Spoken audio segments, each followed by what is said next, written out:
Bismillahirrahmanirrahim. Assalamualaikum warahmatullahi wabarakatuh. Innal hamdalillahi nahmaduhu wa nasta'inuhu wa nastaghfiruh wa na'udzu billahi min shururi anfusina wa min sayyiati a'malina man yahdihillahu fala mudhillalah wa man yudlil fala hadiyalah.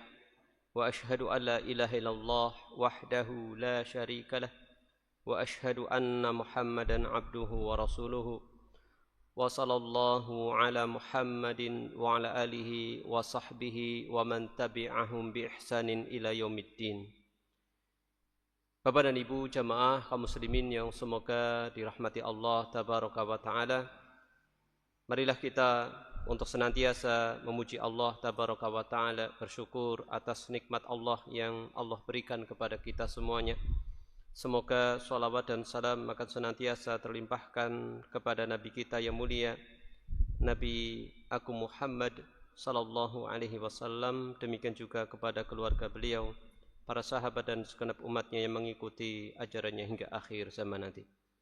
Kita meminta kepada Allah subhanahu wa ta'ala ilmu yang bermanfaat dan rizki yang baik, demikian juga amal yang diterima. Semoga apa yang kita pelajari dari ayat-ayat Al-Quran ini membuahkan ilmu yang bermanfaat, yang membuahkan amal soleh untuk dijadikan bekal kita menghadap Allah subhanahu wa ta'ala. Bapak dan Ibu, saudara dan saudari, adik-adik kaum muslimin yang semoga mendapatkan rahmat dari Allah tabaraka wa ta'ala. Pada kesempatan malam hari ini kita akan melanjutkan pembacaan tafsir surat Al-Baqarah, yaitu kita masuk ayat ke-82 dan insyaallah sampai ayat 86. Tema yang kita angkat adalah keseimbangan ibadah dan amal sosial. Meskipun pembahasan pada ayat-ayat ini masih berkaitan dengan kisah kehidupan Bani Israel dulu, baik yang sebelum Rasulullah SAW ataupun yang Bani Israel yang ada di Madinah yang dihadapi oleh Rasulullah SAW. Tetapi tentunya ada hal yang penting yang bisa kita terapkan dalam kehidupan kita, yaitu tadi berkaitan dengan ayat-ayat ini ada hal penting, yaitu berkaitan dengan perintah untuk ibadah dan juga amal-amal yang sifatnya sosial, ya, berkaitan dengan sesama. Ya, sebelum itu atau sebelum memasuki pembacaan tafsirnya, kita baca terlebih dahulu surat Al-Baqarah, dipersiapkan ya. Kita mulai dari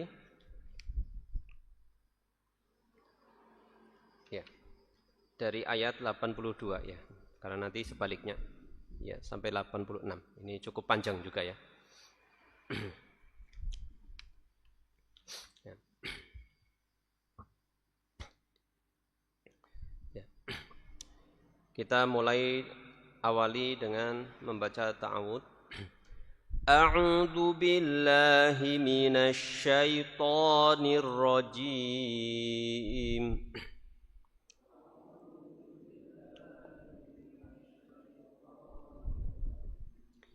والذين آمنوا وعملوا الصالحات أولئك أصحاب الجنة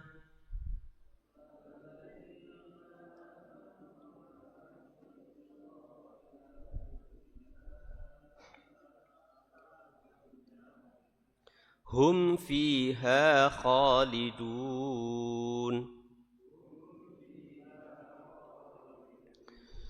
وَإِذْ أَخَذْنَا مِيثَاقَ بَنِي إِسْرَائِيلَ لَا تَعْبُدُونَ إِلَّا اللَّهَ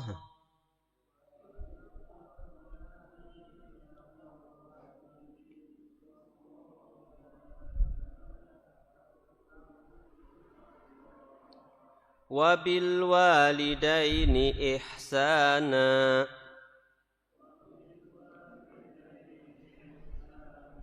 وذي القربى واليتامى والمساكين وقولوا للناس حسنا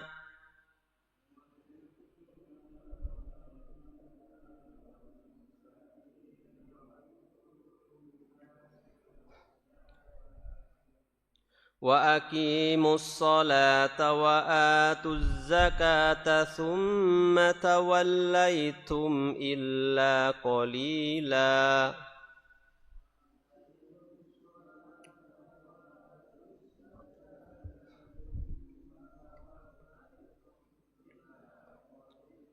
إلا قليلا منكم وأنتم معرضون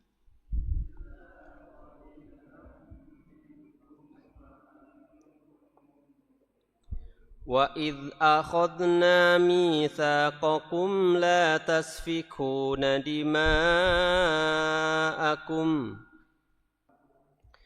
وَلَا تُخْرِجُونَ أَنفُسَكُم مِّن دِيَارِكُمْ ثُمَّ أَقْرَرْتُمْ وَأَنتُمْ تَشْهَدُونَ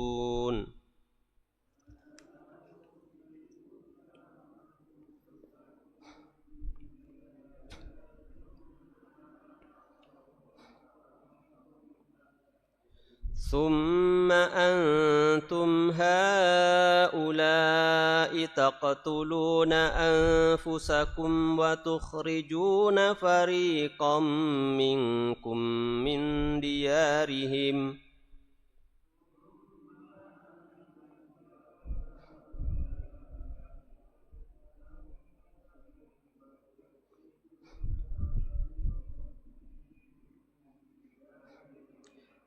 تظاهرون عليهم بالإثم والعدوان وإن يأتوكم أسارى تفادوهم وهو محرم عليكم إخراجهم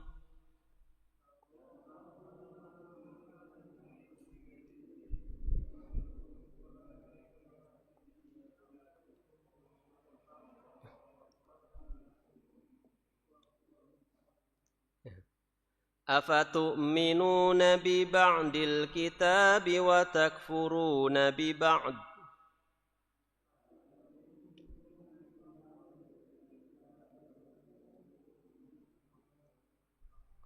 فما جزاء من يفعل ذلك منكم إلا خزي في الحياة الدنيا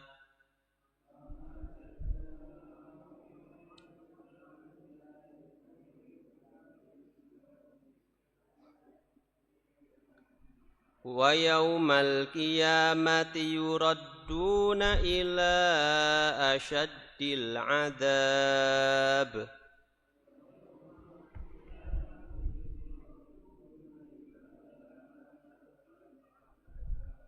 وما الله بغافل عما تعملون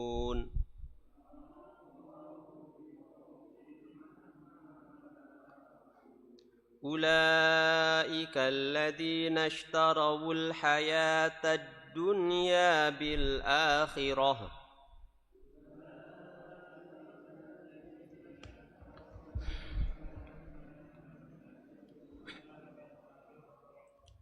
فلا يخفف عنهم العذاب ولا هم ينصرون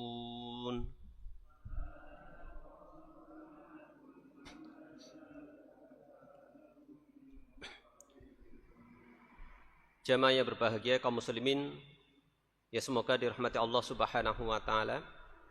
Setelah Allah menyebutkan perihal tentang neraka dan calon penghuninya di ayat sebelumnya untuk memberikan rasa takut kepada manusia, Allah Subhanahu wa taala sebutkan di ayat selanjutnya perihal surga dan calon penghuninya. Untuk apa? Kalau neraka itu supaya manusia takut, kalau surga supaya apa? Termotivasi. terdorong untuk beriman dan beramal soleh. Sebagaimana Allah Subhanahu wa taala firmankan, walladzina amanu wa amilus solihati ulaika ashabul jannah hum fiha khalidun. Dan orang-orang yang beriman, tentunya beriman di sini ya beriman kepada Allah, beriman kepada malaikat, beriman kepada Rasulnya, beriman kepada kitabnya, beriman kepada hari akhir, takdir yang baik dan yang buruk, dan mengerjakan amal soleh atau mengerjakan kebajikan atau amal soleh, iman dan amal soleh. Ya, berarti ini menjadi syarat seorang itu nantinya menjadi penghuni surga itu iman dan amal soleh. Tidak bisa dilepaskan. Ya.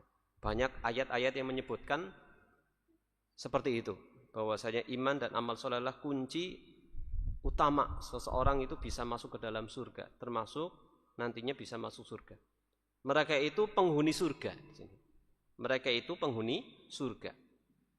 Mereka kekal di dalamnya, bukan hanya sekedar mampir ya atau lewat saja, tapi kekal di dalamnya. Ini sudah lewat ya, ataupun nanti juga ada ayat-ayat lain setelahnya yang mungkin akan kita sampai berkaitan dengan gambaran nikmat surga yang kekal abadi. Ini di ayat ke-82 yang tadi sudah kita baca. Dan konteks ayat-ayat ini dari ayat 82 sampai 86 masih berkaitan dengan apa? Dengan peringatan Allah Subhanahu wa taala kepada orang-orang Yahudi. Dalam hal ini adalah Yahudi yang tinggal di kota Madinah, yang berjumlah 3 kabilah. Mereka terdiri dari 3 kabilah. Kabilah apa saja? Yang pertama kabilah Bani Qainuqa. Kabilah Bani Qainuqa. Kemudian yang kedua kabilah Bani Nadir. Ini kabilah Yahudi yang di Madinah. Kemudian yang ketiga adalah kabilah Bani Quraidah. Kabilah Bani Quraidah. Apa saja tadi? Kabilah Qainuqa, Bani Nadir, dan apa? Bani Quraidah. Qainuqa, Bani Nadir, Bani Quraidah. Seperti itu. Ini Allah Subhanahu wa taala mengingatkan mereka mengenai apa? Kenikmatan dan kenikmatan kepada mereka dan kenikmatan yang telah Allah berikan kepada siapa? Kepada pendahulu mereka. Kepada pendahulu mereka dari Bani Israel. Dengan tujuan apa? Agar mereka mau mengambil pelajaran dan mendapatkan petunjuk. Ya. Allah Subhanahu wa taala firmankan di ayat ke-83 ini. Disebutkan di sini wa id akhadna mitsaqa bani Israil. Kalau kita baca dari awal surat Al-Baqarah ini ayat yang kedua yang bunyinya seperti itu. Ya. Sebelumnya disebutkan di ayat keberapa? Wa id akhadna mitsaqakum. Ya kan? Di ayat keberapa? Ayat 63 sudah disebutkan. Ya, ini.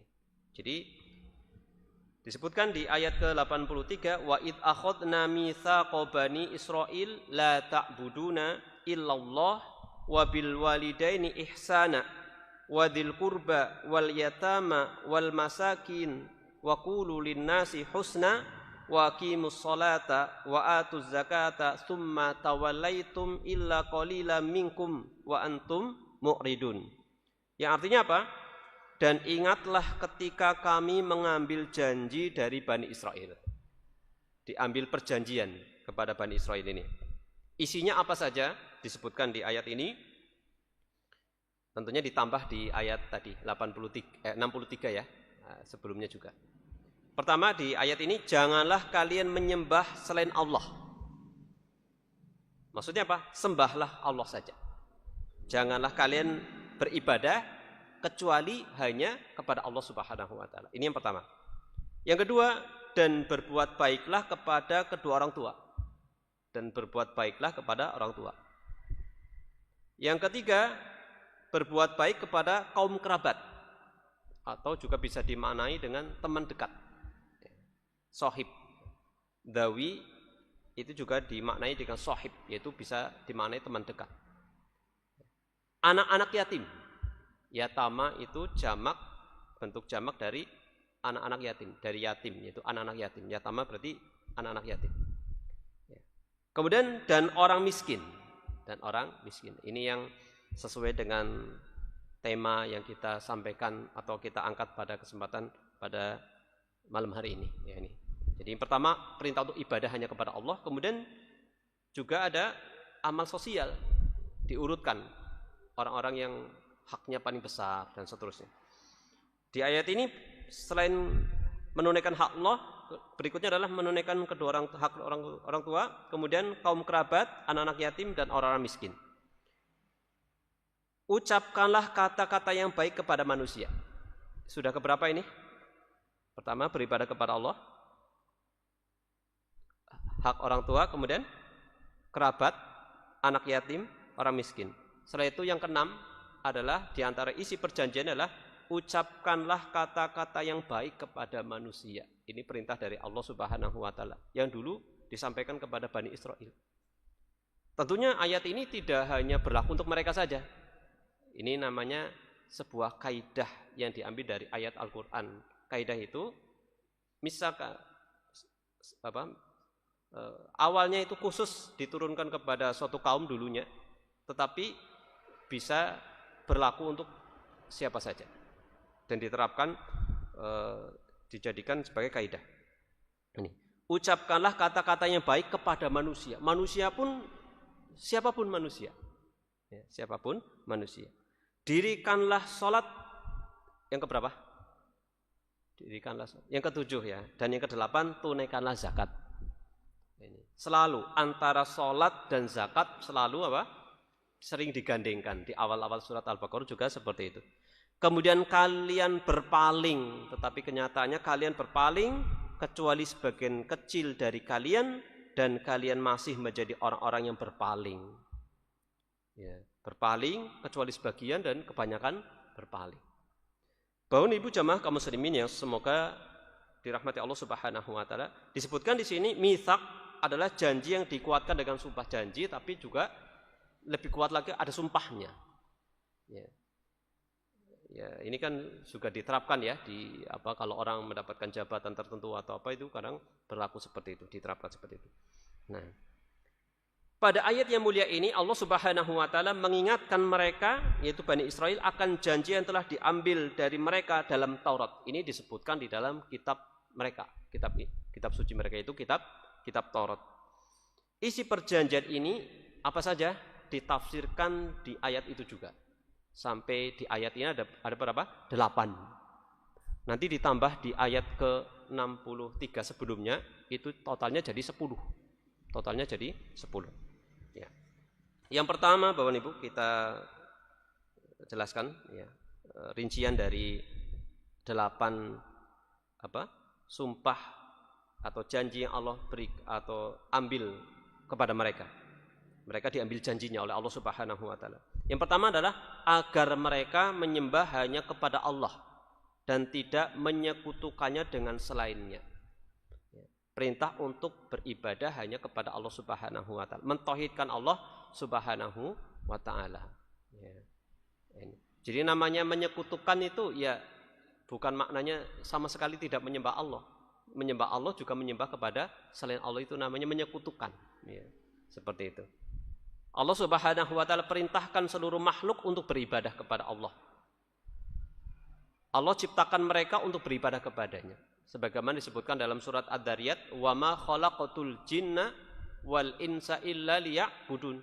Surat Ad-Dariyat ayat 56. Dan tidaklah Allah menciptakan jin dan manusia melainkan hanya untuk beribadah kepada Allah Subhanahu wa taala saja. Ini banyak ayat yang perintah untuk beribadah kepada Allah Subhanahu wa taala. Sebagaimana di surat Al-Baqarah di ayat keberapa? 21 ya. Ini perintah pertama yang disebutkan di urutan lembaran Al-Qur'an adalah untuk beribadah kepada Allah Subhanahu wa taala. Allah perintahkan seluruh makhluk untuk beribadah dan Allah ciptakan mereka untuk beribadah kepada Allah Subhanahu wa taala saja. Sebagaimana dijelaskan dalam banyak ayat di dalam Al-Qur'an. Tadi sudah disebutkan di ayat ini juga. Demikian juga di surat Al-Anbiya ayat 21, surat Al-Anbiya ayat 25. Surat Al-Anbiya ayat 25. Surat ke-21 ayat 25. Disebutkan di sana, wa ma arsalna min qablika mir rasulin illa nuhi ilaihi annahu la ilaha illa ana fa'budun. Ini salah satu ayatnya ya. Kalau kita baca banyak sekali. Ada di dalam surat Al-Isra ayat 23, 24. Surat An-Nisa juga ada. Artinya di ayat ini, surat Al-Anbiya ayat 25, dan kami tidak mengutus seorang rasul pun sebelum engkau. Berarti engkau di sini siapa? Nabi Muhammad sallallahu alaihi wasallam. Apa isinya? Isi misi dari diutusnya rasul apa? Baik itu kepada Nabi Muhammad, demikian juga kepada seluruh nabi dan rasul sebelumnya apa?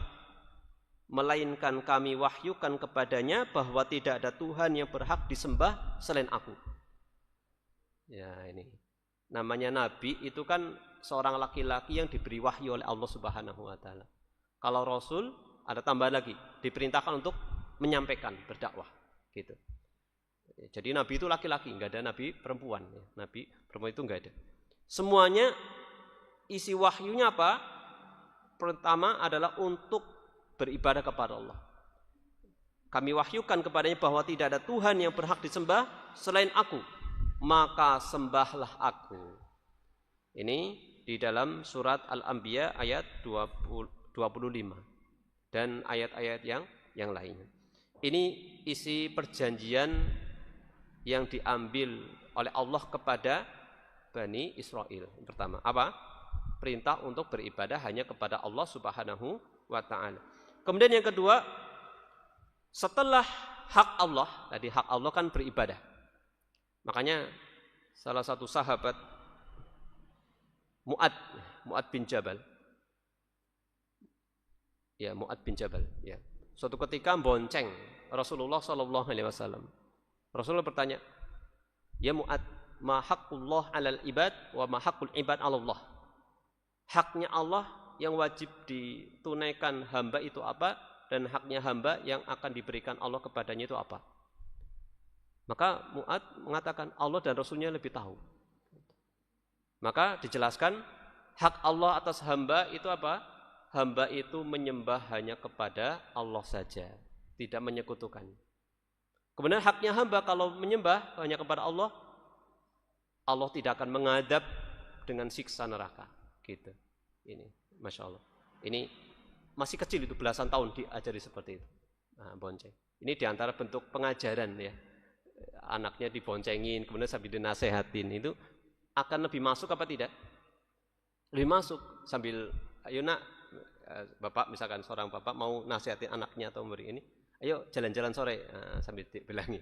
Beda sama nak duduk sini, ayo bapak mau akan lebih ini ya kan, tegang duluan, akan kurang masuk. Tapi kalau sambil ini akan lebih masuk. Ini Rasulullah sudah mempraktekkan itu. Banyak sekali hadis-hadis seperti itu. Ini adalah hak Allah adalah hamba itu beribadah hanya kepada Allah Subhanahu wa taala. Ini. Jadi hak Allah yang pertama. Kemudian setelah itu hak para makhluk. Setelah hak Allah, hak para makhluk yang wajib ditunaikan. Dan yang paling kuat serta paling utama dari hak-hak tersebut adalah siapa? Di antara makhluk. Ya orang tua itu. Hak kedua orang tua. Maka mereka diperintahkan untuk berbuat baik kepada kedua orang tua. Ya ini. Pertanyaan Bapak Ibu, mengapa Allah gandengkan hak Allah dengan hak kedua orang tua langsung digandengkan? Tidak pertama yatim dulu nanti orang tuanya belakangan, tidak. Kenapa langsung digandengkan? Urutannya itu di surat An-Nisa, di surat Al-Isra, urutannya gitu. Wa qadara rabbuka alla ta'budu illa iyyah wa bil walidaini ihsana. Surat Al-Isra ayat 23. Langsung digandengkan. Kenapa? Allah Subhanahu wa taala dalam ayat ini, demikian juga ayat yang lain, mengaitkan hak kedua orang tua dengan mengaitkan hak kedua orang tua dengan tauhid, hak Allah, ya, tauhid itu hak Allah. Karena penciptaan yang pertama berasal dari Allah. Penciptaan yang pertama, manusia itu diciptakan oleh Allah, betul? Ya. Sedangkan pertumbuhan yang kedua, setelah diciptakan kan manusia tumbuh, ya? Pertumbuhan, yaitu pendidikan dan pengasuhan berasal dari siapa? Kedua orang tua. Nah, seperti itu. Demikian juga sebab seorang itu ada di alam dunia apa? Sebabnya melalui kedua orang tua. Yaitu. Oleh karena itu Allah Subhanahu wa taala menyandingkan perintah bersyukur kepada keduanya dengan perintah bersyukur kepada Allah Subhanahu wa taala. Allah Subhanahu wa taala sering mengaitkan antara haknya dengan hak kedua orang tua sebagaimana firman-Nya, "Anishkurli wali walidayka ilayyal masir." Di surat Luqman ayat 14 disebutkan, "Bersyukurlah kepadaku dan kepada orang tuamu." Bersyukur di sini ya maksudnya berterima kasih. Hanya kepadakulah kembalimu. Dalam hadis sahabat Ibnu Mas'ud, beliau bertanya kepada Rasulullah. Sahabat Ibnu Mas'ud bertanya kepada Rasul, "Wahai Rasulullah, amalan apa yang paling utama?" Maka beliau menjawab, yang pertama as-sholatu ala waktiha. Haknya siapa? Salat tepat waktu. Haknya siapa? Haknya Allah. Apalagi wahai Rasulullah? Rasulullah menjawab, birrul walidain. Berbakti kepada orang tua. Haknya siapa? Orang tua. Aku bertanya lagi, kemudian apa lagi? Rasulullah menjawab, al-jihadu fi sabilillah. Jihad di jalan Allah Subhanahu wa taala. Bapak Ibu jamaah kaum muslimin yang semoga dirahmati Allah Subhanahu wa taala. Hak itu kalau kita rangkumkan itu kembalinya kepada 3. Pertama hak Allah. Kemudian hak diri sendiri. Hak diri sendiri. Kita itu, diri kita juga punya hak atas diri kita. Kemudian yang ketiga, hak kepada makhluk lain. Kepada sesama. Ya, bisa tangkap ini, hak Allah. Yaitu tadi sudah dijelaskan, yaitu hanya beribadah kepada Allah. Kemudian hak diri sendiri dan haknya orang lain. Orang lain pun ada prioritas yang paling utama, yang paling memiliki hak ini. Itu. Seperti itu. Dijelaskan suatu ketika kita bahas ya tentang hal ini ya, insyaallah. Ya, dijelaskan dalam sebuah hadis kayak gitu. Kesimpulannya ada 3 hak. Dan dari 3 hak ini jangan sampai saling dibenturkan. Ya kan? Jangan sampai saling dibenturkan. Ya. Nanti kalau dijelaskan itu lama ya. Suatu ketika kita bahas secara khusus ini aja ya. Ya. Jadi di sini disebutkan pertanyaan dari sahabat Ibnu Mas'ud. Ya. Ini yang kedua ya. Ini yang kedua. Kemudian yang ketiga, berbuat baik dengan kerabat dekat. Kerabat dekat. Dan yang keempat apa? Anak yatim. Anak yatim. Diriwayatkan oleh Imam Muslim dari sahabat Abu Hurairah radhiyallahu anhu, Rasulullah sallallahu alaihi wasallam bersabda, "Kafilul yatim lahu aw li ghairihi ana wa huwa kahataini fil jannah." Orang yang mengurus anak yatim, baik yatim itu miliknya sendiri atau milik orang lain. Milik sendiri maksudnya apa? Masih saudara. Atau apa? Orang lain. Kata aku di sini siapa maksudnya? Nabi Muhammad. Dan dia seperti ini di surga. Rasulullah kayak gini. Nah, dua jarinya kayak gini. Lalu perawi hadis ini memberi isyarat dengan jari telunjuk dan jari tengah kayak gini. Maksudnya aku dan dia seperti ini, maksudnya dijelaskan oleh perawi hadis ini seperti ini. Jadi Rasulullah maksudnya seperti ini. Ya. Maksudnya menunjukkan apa? Kedekatan di surga dengan Nabi Shallallahu Alaihi Wasallam. Jadi orang yang menyantuni anak yatim itu dekat sama Rasulullah Shallallahu Alaihi Wasallam. Masya Allah. Ya, karena Rasulullah sendiri ya yatim piatu ya, yatim piatu. Ya. Ini yang keempat. Dan yang kelima, dan orang miskin, berbuat baik dengan orang miskin. Disebutkan dalam sebuah hadis, disebutkan Imam Muslim meriwayatkan dari sahabat Abu Hurairah, as-sa'i 'alal armalati wal miskin kal mujahidi fi sabilillah. Orang yang berusaha membantu janda dan orang miskin. Nah, cuma di ayat ini jandanya enggak disebutkan ya. Cuma tentang orang miskinnya. Ya tentunya bisa masuk juga. Janda juga kalau miskin ya termasuk bagian dari orang miskin. Seperti mujahid, pejuang di jalan Allah. Seperti orang yang berjihad di jalan Allah. Dalam redaksi yang lain disebutkan seperti orang yang sholat malam tanpa tidur. Seperti orang yang berpuasa tanpa berbuka. Maksudnya setiap hari puasa. Masya Allah. Puasanya dur-duran. Saking pahalanya besar. Ya. Ini yang kelima. Kemudian yang keenam, demikian juga mereka diperintahkan untuk berkata baik kepada sesama manusia. Wa qulu linnasi husna. Ucapkan kepada manusia, manusia itu siapa saja. Ya. Demikian juga husna. Husna itu juga kebaikannya sifatnya umum ya. Yaitu apa maksudnya? Lemah lembut dalam ucapan. Jadi ucapannya itu lemah lembut, halus, tidak menyakiti, tidak kasar, dan bergaul dengan akhlak yang baik. Aplikasinya contoh dalam surat Ad-Duha. Apa tadi yang saya baca? Fa ammal yatima fala tanhar wa amas-sa'ila fala takhar ya. Ayatnya betul? Urutannya ya itu jadi ya. Jadi kepada anak yatim jangan dihardik, kepada orang yang minta-minta juga jangan dibentak. Itu aplikasinya. Demikian juga anak kepada orang tua, ya apa? Wa qul lahuma qaulan karima, dan ucapan yang baik kepada mereka. Dan banyak sekali ucapan-ucapan seperti itu bisa diterapkan di ayat-ayat Al-Qur'an juga disebutkan seperti itu. Ucapan yang lembut. Ya. Jadi lemah lembut dalam ucapan dan bergaul dengan akhlak yang baik. Jadi maksudnya juga apa? Bergaul dengan akhlak yang baik. Ahli ilmu menjelaskan bahwa yang dimaksud dengan ucapan yang indah, yang baik, meliputi indah atau baik dalam redaksinya. Redaksinya itu tidak apa ya, yang indah lah, enak didengar gitu, redaksinya. Ya, kata-katanya itu baik. Bukan hanya redaksi tapi maknanya. Kadang-kadang ada maknanya sekilas baik tapi maknanya menyakiti, ya kan? Nah, ini. Jadi baik redaksi maupun maknanya. Itu. Redaksi yang indah adalah penuh dengan kelemah lembutan, tidak kasar, tidak keras. Tidak kasar, tidak keras. Rasulullah sendiri diingatkan, walau kunta fadhon ghalidho lang fadu. Itu. Sekiranya engkau kasar kepada mereka, niscaya mereka akan menyingkir darimu. Ini. Rasulullah sendiri diingatkan supaya memiliki ucapan yang lemah lembut. Sedangkan indah secara makna berarti baik, karena setiap ucapan yang indah maka itu baik, dan setiap ucapan yang baik maka itu indah. Dan ingat, dan ayat ini sangat tepat ya, bahwa Allah pada ayat ini sangat tepat ya. Allah memerintahkan mereka untuk berkata yang baik kepada manusia setelah sebelumnya memerintahkan mereka untuk berbuat baik kepada kedua orang tua secara perbuatan. Ya kan? Jadi mencakup apa? Tutur kata dan tingkah laku itu baik. Ihsan itu tadi cenderung perbuatan, kalau husna cenderung tadi wa qulu linnasi husna ucapannya. Jadi ucapannya baik, perkataannya juga baik. Nah ini.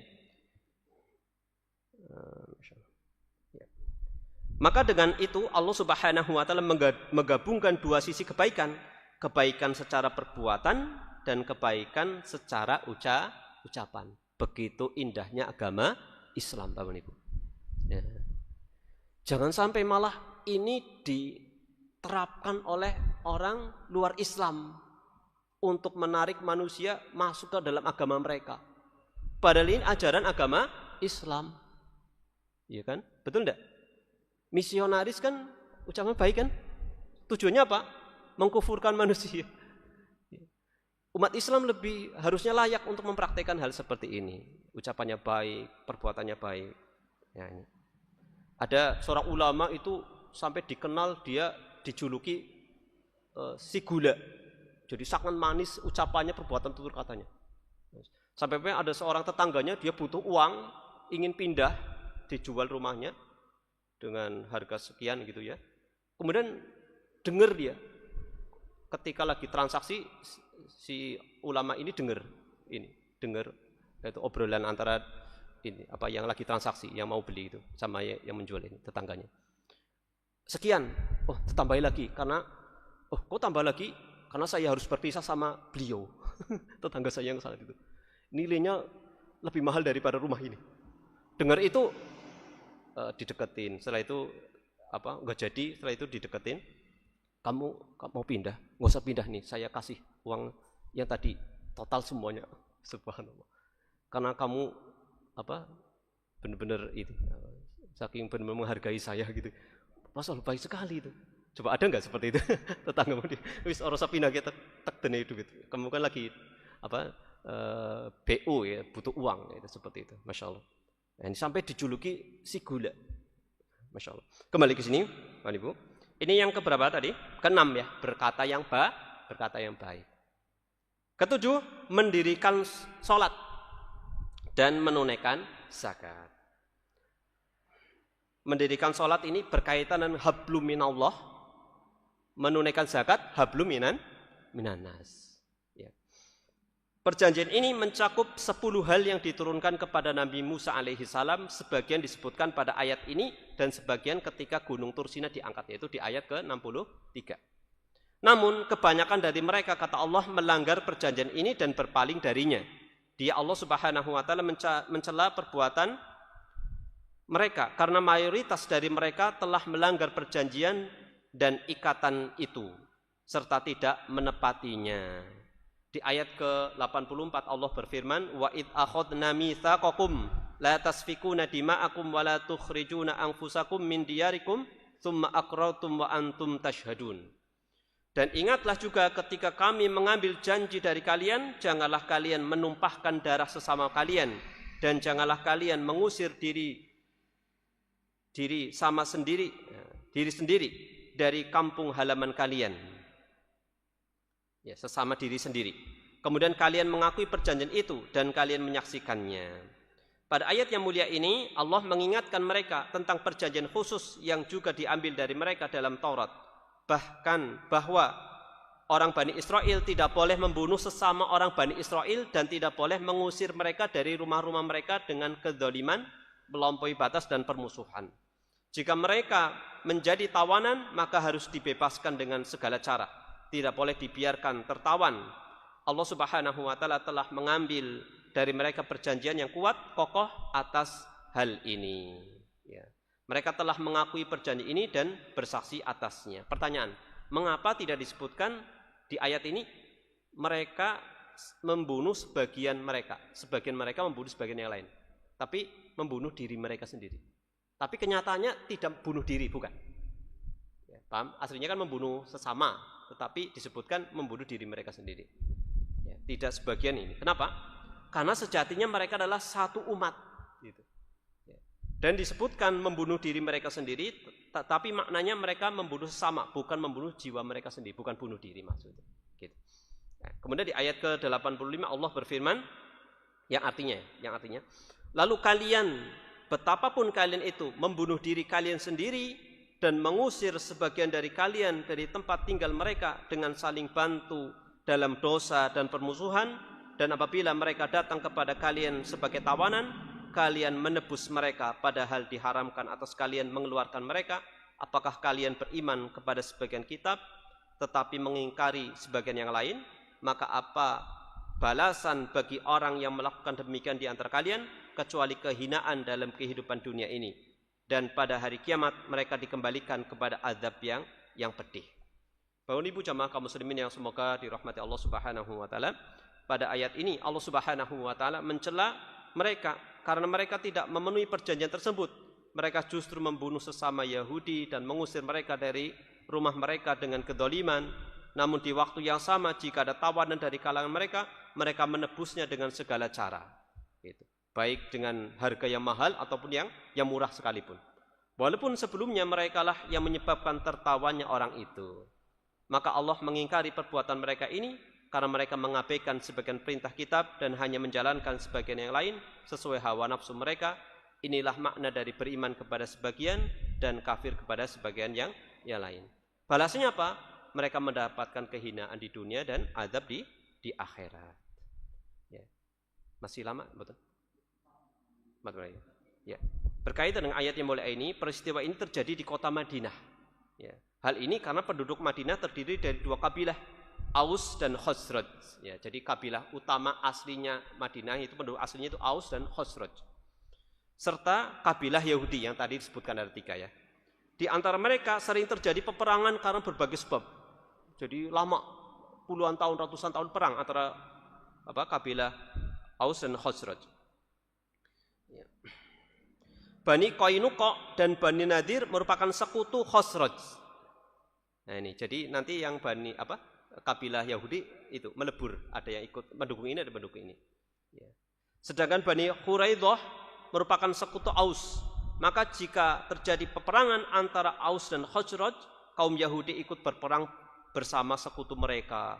Maka bisa saja seorang Yahudi membunuh saudaranya, cuma beda kabilah, sama-sama Yahudi, dan menumpahkan darahnya.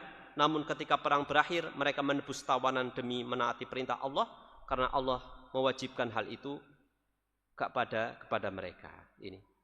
Kemudian ayat yang terakhir pada pertemuan kali ini, yaitu ayat ke-86. Allah kabarkan bahwa dengan tindakan tersebut, ya tadi yang disebutkan di atas ya, 85, mereka telah menjual kehidupan akhirat dan kehidupan dunia. Maka mereka tidak akan diringankan azabnya, dan tidak ada yang akan menolong mereka dari azab Allah Subhanahu wa ta'ala. Ulaika ladzina ishtarawul hayatad dunya bil akhirah fala yukhaffafu anhumul adzab wa lahum yunsarun.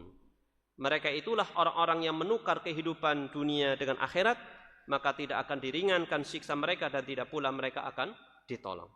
Jadi mereka menjual akhirat dengan dunia mereka, maka mereka mengalami kerugian yang sangat besar disebabkan begitu rendahnya nilai dunia dan besarnya akhirat. Menjual pada ayat ini bermakna mengganti. Jadi menjual di sini maksudnya mengganti. Akhiratnya diganti dunia. Mereka mengganti akhirat, lalu mereka tidak mau beramal, mereka meremehkan untuk meraihnya, tidak mau beramal. Ini kurang lebih penjelasan singkat dari ayat 82 sampai 86. Kemudian sebagai penutup kita sampaikan kesimpulan Bapak Ibu yang semoga dirahmati Allah Subhanahu wa ta'ala. Yang pertama, disyariatkan untuk mengingatkan manusia dan menasihati mereka dengan hal-hal yang bisa menjadi sebab mereka mendapat petunjuk. Jadi saling menasihati itu sangat disyariatkan. Ya, kan surat Al-Asr itu. Dulu para sahabat, para tabi'in itu kalau berpisah, mereka membaca surat Al-Asr untuk saling mengingatkan. Gitu. Nah, ini. Jadi pertama kita menyelamatkan diri kita dari kerugian untuk diri kita, juga setelah itu kewajiban kita apa? Menyelamatkan orang lain dan juga dari kerugian dengan saling menasehati satu sama lain. Nah, siapa tahu nanti mendapatkan petunjuk. Ya, seperti itu. Siapapun bisa lalai, gitu. Siapapun bisa lalai, maka saling mengingatkan. Ya. Kemudian yang kedua, wajib menyembah Allah dan mentauhidkannya. Nah, sebagaimana disebutkan di ayat 83 tadi. Kemudian yang ketiga, wajib berbuat baik kepada orang tua. Wajib berbuat baik kepada orang tua, kerabat, anak yatim, dan orang miskin. Ya. Tadi disebutkan ada 3 hak ya, intinya ya. Hak Allah, hak diri sendiri, dan hak orang lain. Orang tua. Jadi siapapun kita, nanti kita menunaikan haknya yang ada di sekitar kita. Anak menunaikan haknya orang tua. Orang tua menunaikan haknya anak. Saudara haknya saudara lain. Seorang pekerja menunaikan haknya pimpinan menunaikan haknya, dan seterusnya, semuanya ada, masya Allah. Nah. Kemudian yang berikutnya apa? Yang keempat, wajib memperlakukan orang lain dengan sopan dan adab yang baik, siapapun dia. Ya, seperti ini. Bahkan akhlak yang mulia ini memiliki kedudukan yang sangat tinggi. Seorang itu nanti bobot timbangan mizan di akhiratnya itu berat gara-gara apa? Akhlak yang mulia. Akhlak yang mulia. Mencakup ucapan dan juga perbuatan. Kemudian yang kelima, umat Islam juga bisa terkena kehinaan di dunia. Meskipun tadi ayatnya dan azab di akhirat. Umat Islam juga bisa terkena. Walaupun ayatnya konteksnya berkaitan dengan siapa? Bani Israel. Jika hanya menerapkan sebagian hukum syariat dan meninggalkan sebagian yang lainnya. Nah ini. Seperti itu, ini kesimpulannya. Dan yang keenam, orang yang memilih-milih hukum agama sesuai dengan hawa nafsunya dianggap telah kufur. Nah, ini yang cocok nih, yang ini udah dipilih-pilih gitu. Akhirnya yang sesuai hawa nafsunya. Ini ngikutin siapa tadi? Ngikutin perbuatannya Bani Israel atau orang Yahudi. Dan yang terakhir Bapak Ibu, yang ketujuh, kesimpulan yang ketujuh, orang yang tidak menegakkan agama Allah karena berpaling dan tidak peduli juga dianggap kufur. Ini. Ya. Wallahu a'lam bishawab. Semoga apa yang disampaikan ini bermanfaat. Kita ambil intisari dari penjelasan kitab Aisarut Tafasir, yaitu Syekh Abu Bakar Al-Jazairi. Demikian juga tambahan dari referensi kitab tafsir yang lain, dan sumber yang lain juga. Semoga bermanfaat, bisa kita amalkan dalam kehidupan kita sehari-hari. Semoga bisa dipahami apa ini bisa diikuti. Ya, saya sengaja tidak sampaikan teks Arabnya, langsung terjemahkan cukup banyak ya. Mungkin lebih memudahkan dipahami seperti itu. Wallahu a'lam bishawab. Nah, kita cukupkan sampai sini. Wassallallahu ala Muhammadin wa ala alihi wa sahbihi wa baraka wasallam. Akhirul kalam alhamdulillahi rabbil alamin. Wassalamualaikum warahmatullahi wabarakatuh.